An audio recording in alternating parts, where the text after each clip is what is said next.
Welcome to Lifestyle Solopreneur, the community for entrepreneurs who put lifestyle first. Join your host, Flavia Barris, as she interviews successful lifestyle solopreneurs and shares ideas to help you find the perfect balance between lifestyle, business, and self. Flavia is an attorney, marketing expert, and founder of several online academies. She's been featured in major media, including BBC World News, The Wall Street Journal, The New York Post, ESPN Television, and more. Join us for this episode of Lifestyle Solopreneur.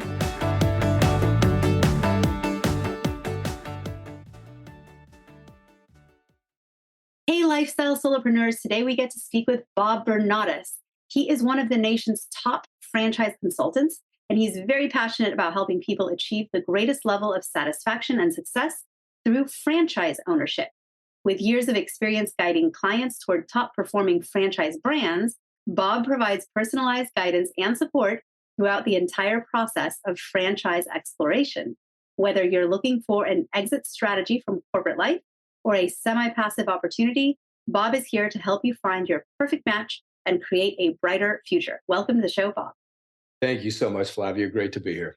So great to have you. And you're actually, I believe, I'm thinking back, I don't think we've had any guests who work in the franchise world. And I'm glad you're here because it's about time. I mean, it is such a huge part of business. I remember when I had a subscription to Entrepreneur Magazine, there was basically half the magazine was devoted to franchise opportunities and different businesses you can start as a franchise. So how did you end up being a franchise consultant? Oh my goodness. Well, my background started out in franchising in general, owning franchises. So way back when, not to go too far back, but back in, I'll date myself, in 1986, I bought my first West Coast video franchise. And I'm sure you know where that industry is today, but I had a number of those, beg, borrow, and stole to get that first one open. And just purely by luck, it wasn't certainly by my skill. But that unit became the top unit in the chain. Opened in December of 1986. It was the top unit in the chain in that January, by luck, by location, whatever it might be. And that propelled me to open multiple additional West Coast video franchises. But I've owned multiple different franchise concepts that I've built and sold over the years. I've had some independent businesses. Didn't have quite the same luck with my independent businesses. I was CEO of a national franchise chain, and I have been consulting for a couple of decades now. And I'm currently a franchise investor. I own one smaller franchise, and I just bought another franchise in addition to that. So I do get high on my own supply, so to speak. Well, for anyone who's listening, and the word franchise, you kind of are like, isn't that like a McDonald's or something would be a franchise? But tell us, what is a franchise? Boil it down, like franchise 101. Obviously, we don't have a ton of time. We could spend hours probably breaking it down. But what's the gist of it for someone who's like, hey, I've always wanted to start a business. And what is a franchise so they can conceptualize it and see if it's something they might be interested in? Yeah, well, sure. I mean, anything that you can run a business that could be a business could potentially be a franchise. It's just that, I mean, the better franchisors, because not just any franchisor, but the better franchisors have developed models and a platform for success. They basically created the roadmap for you through their success. And basically, if you come into a franchise system, the right franchise system, it's a business in a box. I mean, everything is outlined for you. Typically, you will be, if you sign on a dotted line with a franchise company, after you've gone through the process, you've learned about them, they've learned about you, they've approved you for a franchise. First thing that happens is you're assigned a coach, and that coach is going to usher you through the process of onboarding. Eventually, you're going to go to training, and then you're ready to launch your franchise, whatever it happens to be. In the early stages, the first 6 months, first year, that coach and all the support is there to really get you up and running. Plus, there's groups of other franchisees that you will work with, share best practices. So it's an old adage, but it's actually pretty accurate. You are in business for yourself, but not by yourself. If you compare it to non-franchise types of businesses, and as I said at the very beginning, I've opened some non-franchises, and some were successful and some weren't successful. I haven't yet gotten into a franchise where I didn't achieve success, and that's simply because everything's laid out for you. You're buying into a successful business model. There was a study done by the Chamber of Commerce a bunch of years back, but they tracked a whole bunch of independent mom and pop businesses that all launched around all in the same year, and they tracked them over a 5 year period of time. Concurrently, they tracked a whole bunch of franchises, that different ones that opened all again in the same year and through that same concurrent 5 year period of time. At the end of 5 years, the independent mom and pop businesses, right around 50% were still open and operating. And Flavia, it actually surprised me it was that high. But with the franchises, 97% were still operating. Now, granted, some had turned over, meaning they were sold to someone else, another franchisee, but the vast majority of them were still in the hands of the original franchisee. So I think that kind of points to the success of a tested model versus trying to do something on your own. Well, and a lot of people, I had someone once say, oh, no, let's not eat lunch there. That's just like a franchise restaurant. Let's go to a mom and pop.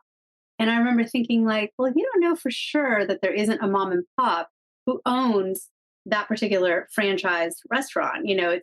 It's not just big giant corporate companies that own franchise brands out there. I mean, mom and pops get involved. Yeah, absolutely. In most instances, if you're patronizing a franchise, you probably don't even know it's a franchise. People recognize the McDonald's of the world, the Chick-fil-A. Chick-fil-A, by the way, is not really a franchise. That's another story for another time. Or big brands like that. But there's so many other brands that you would not recognize at all that are actually franchises. And people also recognize the crumble cookies and maybe the orange theories. When you start to recognize a brand, usually the opportunity, at least in your market, is over. There's a reason why you're recognizing it, because it's sold in your market. So there is a certain growth pattern, a growth line with franchises, and timing is very, very important when it comes to franchising as well. Well, because it's some of it's about territory, right? Like you want that the best spot in that new territory for that franchise, or a place that is up and coming, or you have some. And I know people who've gone to something and gone, this is the absolute best, like, X I've ever eaten or had or seen, and I would love to bring this to my hometown. And they find out it's a franchise, and they are actually able to bring that exact thing that they loved when they were on their travels to their hometown, or to where they live. I love franchising because it is, like you said, business in a box. Like, I see it like, if you've never operated a business, but you still want to be a business owner, and you have to learn and you have to create something. But if you're not already inspired to create something specific, if you're like, I just need a business, like, I don't know, I want to be a business owner, but it's not like I have this vision of this exact thing I want to do. Right. A franchise is kind of like the difference between sitting in front of a blank canvas with, like, some paint supplies Mhm. versus a paint by the number with literally a coach next to you telling you, no, that's too much paint on that paintbrush, right? It's like very guided. Yes, and you stole my phrase. I use that all the time. But yeah, it is a paint by the numbers type of system. And you touched on something that is so very important. Territory is everything. Franchise timing is so important, because often these concepts come along, and if it's a really strong concept that might be a sexier type concept, it might be, but usually it's driven by the unit economics, how well it does financially. And if it's a really strong financial model, franchise investors tend to buy up a brand very, very quickly. They recognize that, they're astute to that, and they'll buy up multiple units and multiple territories all over the place. And then it basically shuts you out. Individual owners, shuts them out of the opportunity to get into a franchise. I mean, I just bought another franchise about 2.5 months ago. And the way this came about is one of the clients I was working with, and he was local. And I don't always have the opportunity to work with people on a local basis. I work nationally. I can work with anybody in the United States or Canada. But one of the brands I showed him is a men's health concept. He got extremely excited about it, but he disclosed to me it's going to be a stretch. It's going to be a financial stretch for him. given the fact that I love the concept, I love it's local for me, and I trusted him as a potential operator. So I raised my hand and said, John, I'll invest with you in this. And he was originally talking about 1 unit, then it quickly became 3 units. I brought in a couple other guys as well, and then we bought 6 units. But to your point, that brand was selling so quickly, we didn't even have the time to react. And we got pushed really 2 hours north into North New Jersey, and we bought 6 units up in that marketplace. But when you look at a brand like that, Flavia, it's the reason why it's selling the way it is. Number one, it's kind of a sexier brand. It's reasonably priced to get into. It's going to be in the 320K range. But the unit economics, what these things throw off is, I mean, it's a unicorn. I can't show people too many brands like this that will perform at that level. So a lot of people have this assumption that to open a business that is a franchise, it's multi-million dollars equity and cash in the bank you need to have to get into that. But Mhm. I know differently, and I know you know differently. So what would you tell somebody that's like, hey, how much does it cost to become a franchisee? Yeah, well, I mean, again, it depends upon the model. If you're looking at some of these, they're many millions of dollars, but there's lots of opportunities that are maybe a couple hundred, a couple three, $400,000, and there's lots of ways that you can leverage that. There's something called a 401k rollover or ROBS program that allows you to take money if you're eligible for it, and we'll talk about that later. But you can roll funds from a 401k or an IRA directly into a business. It has to be set up a certain way. And there's companies that help you with that, but you have no taxation, you have no penalty, you have no interest.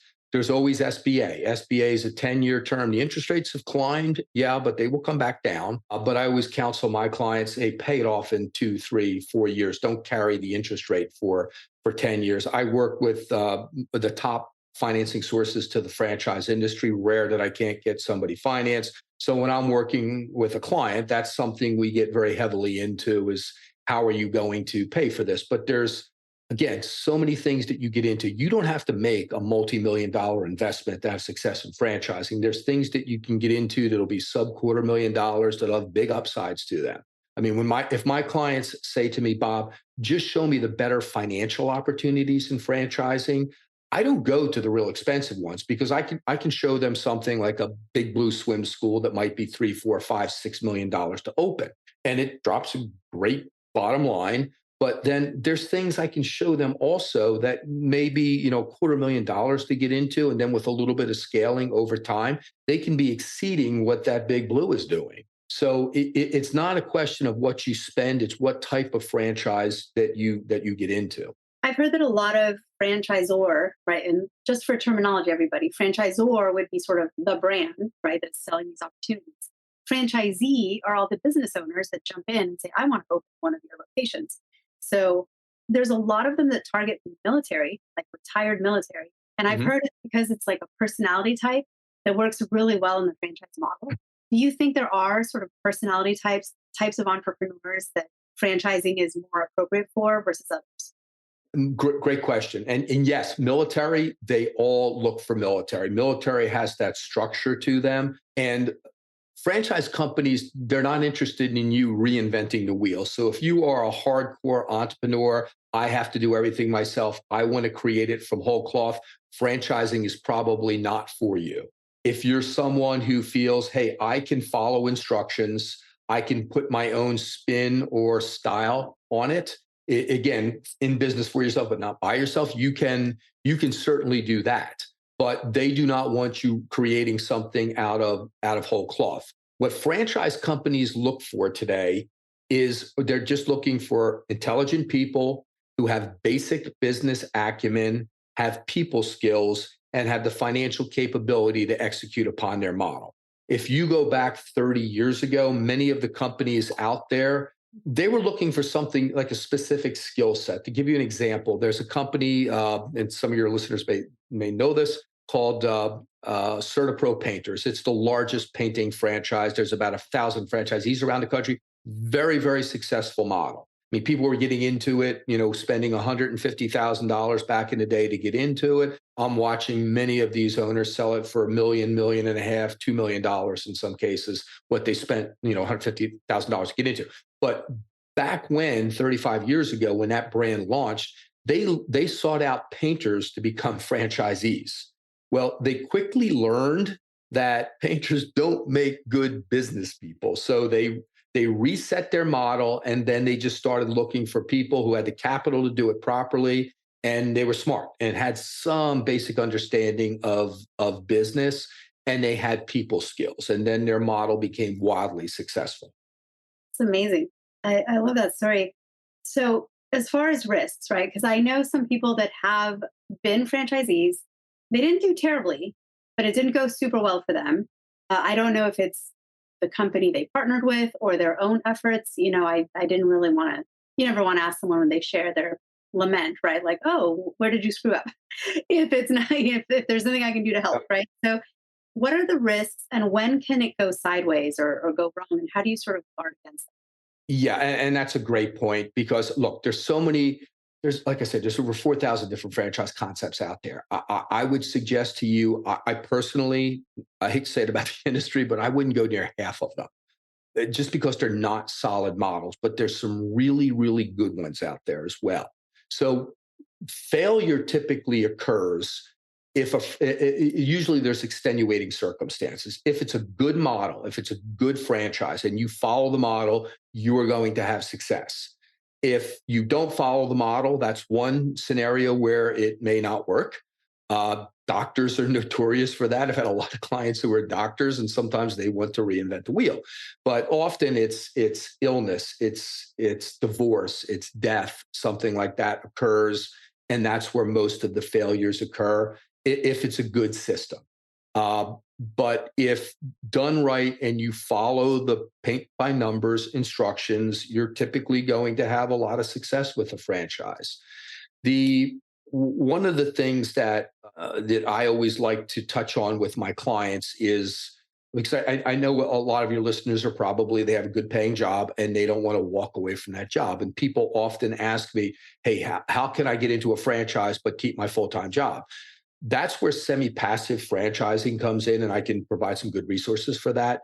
But more and more franchises, especially over the last 10 years and very prevalently over the last 5, 6 years, more and more of these franchise companies have developed semi-passive models, meaning they've just developed more tools, a higher level of support, a support platform to help franchisees succeed with putting less time in it. Keep your full-time job, do something on the side. Now, depending upon the brand, it might be, 15, 20 hours a week of your time, which is going to really stretch you for a while. But as time goes on, that will become less and less. And you can make a decision at some point. Hey, this is now exceeding what my W-2 income is. Do I want to walk away? Do I want to continue with both income streams? If the opportunity is there to scale this business to a greater extent and generate a lot more income, then often people will walk away from that W-2 job. you touched on what my next question was, which was, what's the time and effort? All business requires sometimes some effort. Is starting a franchise less or more work typically than starting any other kind of side hustle or business? I mean, are there some time savings there in your opinion, or is it the opposite? Well, I mean, if it's a franchise versus an independent business that you may decide to start, it's going to be way less because you don't have to create something from whole cloth. And in a franchise situation, a lot of people say to me, well, why would I pay this franchise fee up front? Why would I pay this ongoing royalty fee? Well, first of all, you're buying a learning curve. Okay. You're buying into a system that they've already proven the model if you go with the right franchise. So how long would it take you to get, even if the franchise, let's say, is 5 years old, and let's say they have 100 franchises. So it's not 5 years, it's 5 years times 100, because all that data from all those franchisees are passing up to at the corporate level.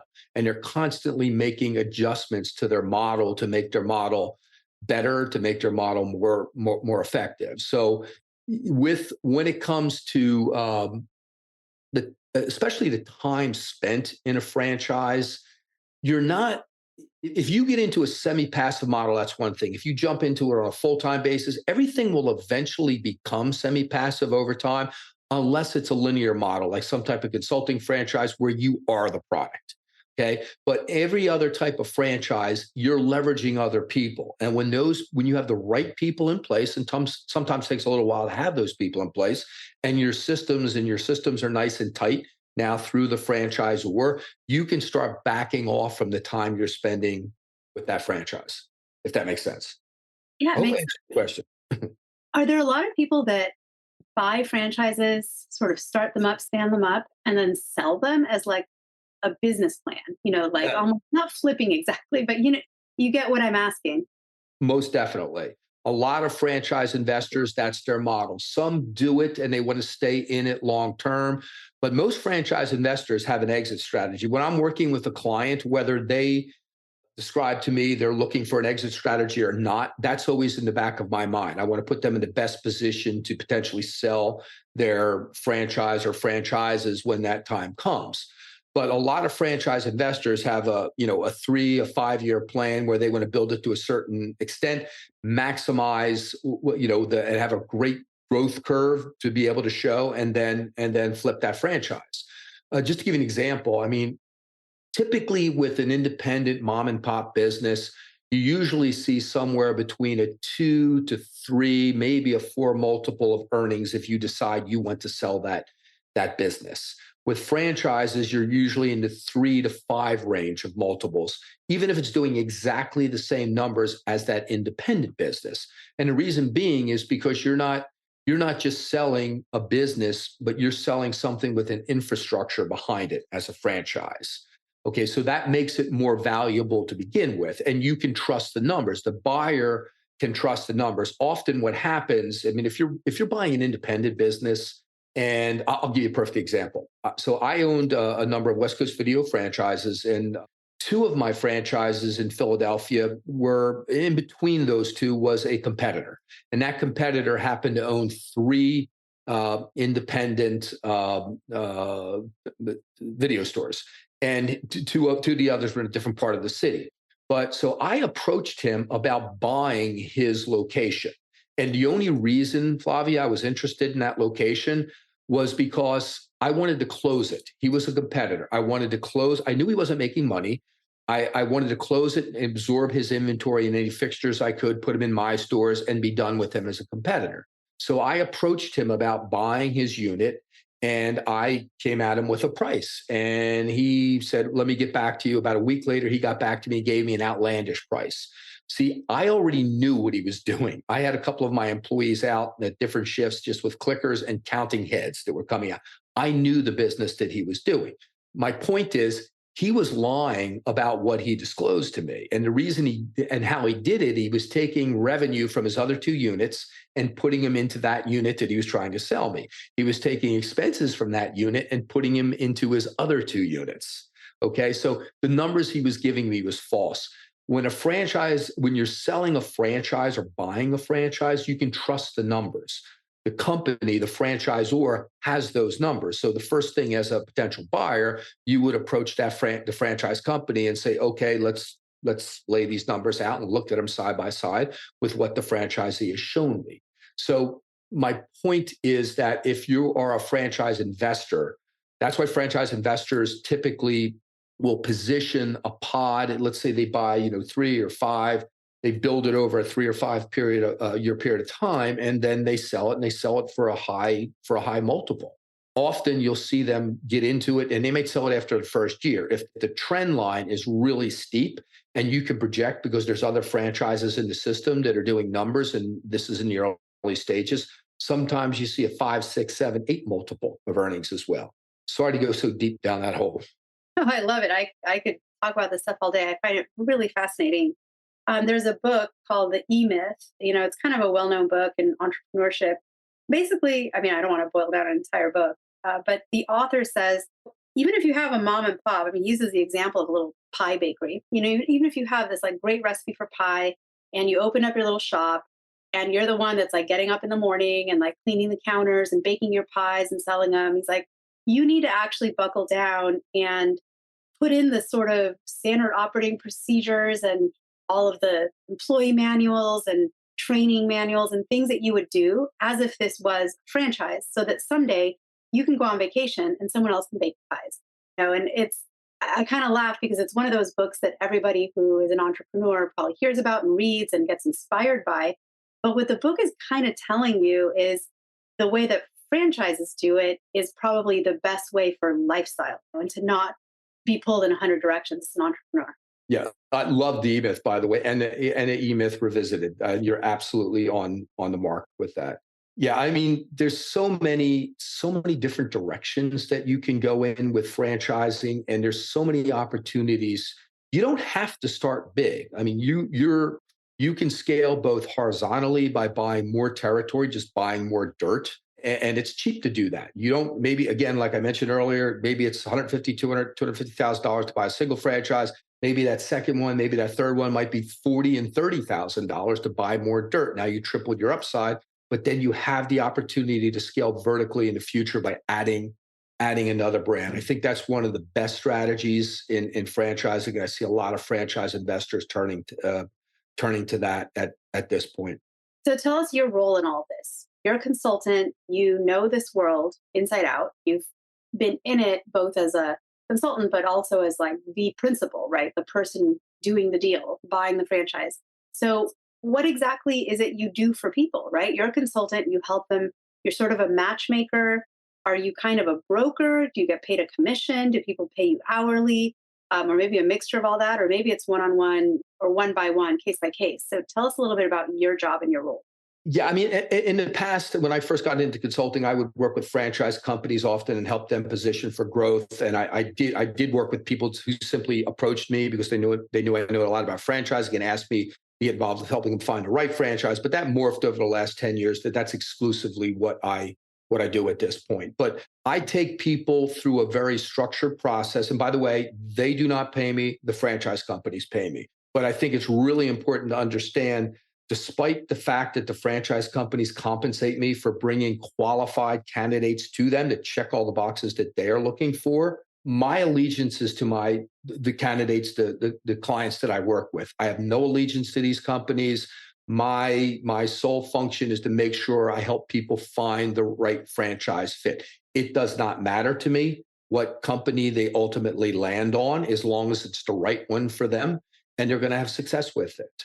So my process usually, I mean, and pretty much with anybody, if they were interested in contemplating franchise ownership and wanted to talk strategy, be happy to have a conversation. My first conversation with someone typically the Zoom call will last about 30 minutes. And I just want to learn a little bit about them. They want to learn a little bit about me. They want to learn a little bit about franchising one-on-one. Then after that, if it makes sense for us to work together, if they feel comfortable working with me, if I feel comfortable working with them, we will take the next step and I'll ask them to complete a confidential questionnaire. It takes about 20, 30 minutes, but then that gets the process started. I will do a longer consultation with them. We'll review the confidential questionnaire together. I'll have lots of questions for them. I'll answer any questions they have. Then I may float some trial balloons about different types of concepts or categories of franchising.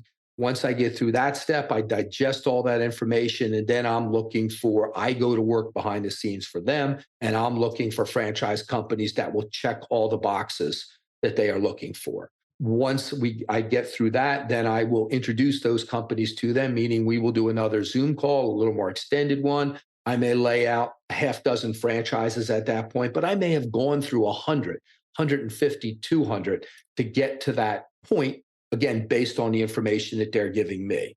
So I may show them a half dozen franchises. We talk about it, talk about them. I answer any questions they have about them. I give you my opinion on each of them. But then I'll say at the end, tell me the 2, maybe 3 that you're most interested in. We need a place to start. We can always come back to the others.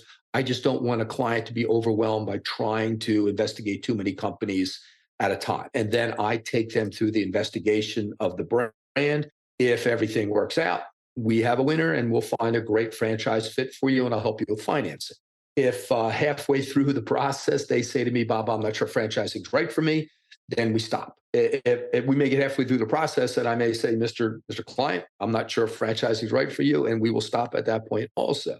But if everything works out and they are truly intent on finding a successful business, we'll do that. Well, it must be fun to be you and to sort of have this like long client book where you can, even when you go travel, you can be like, hey, let's go eat at this location because I happen to know the person that owns it because I helped them Right. buy it. That's kind of fun. Right, So, right. What I have a blast doing this part of the business. I never really liked working for franchisors, but this is my passion. And not that I don't make good money at it, but I mean, I make money by investing in franchises. But this is more of my passion because I get to see other people realize their dreams, have life, something that is absolutely life changing for them and gives them better quality of life, more time with their family, things of that nature. well, I love it. How do people connect with you if they are interested in talking to you about franchising? Simply go to my website. It is franchisewithbob.com. Pretty simple, franchisewithbob.com. If they want, they can download a free ebook I have on the website that is specifically for semi-passive franchising, and reach out to me that way, and we can talk. Bob, you are so fascinating to speak with. And I know you have a million stories we could go through, but we don't have time for that. So I suggest if you want some of the war stories and some of the real life examples, connect with Bob and I get those one on one, especially if you are exploring this world and thinking that the world of franchising is where you want to head next. Bob, thank you so much for being on the show today. Such a great conversation. Absolutely loved it. And thank you for all that you do for all of your clients. Absolutely my pleasure. Thanks, Flavia.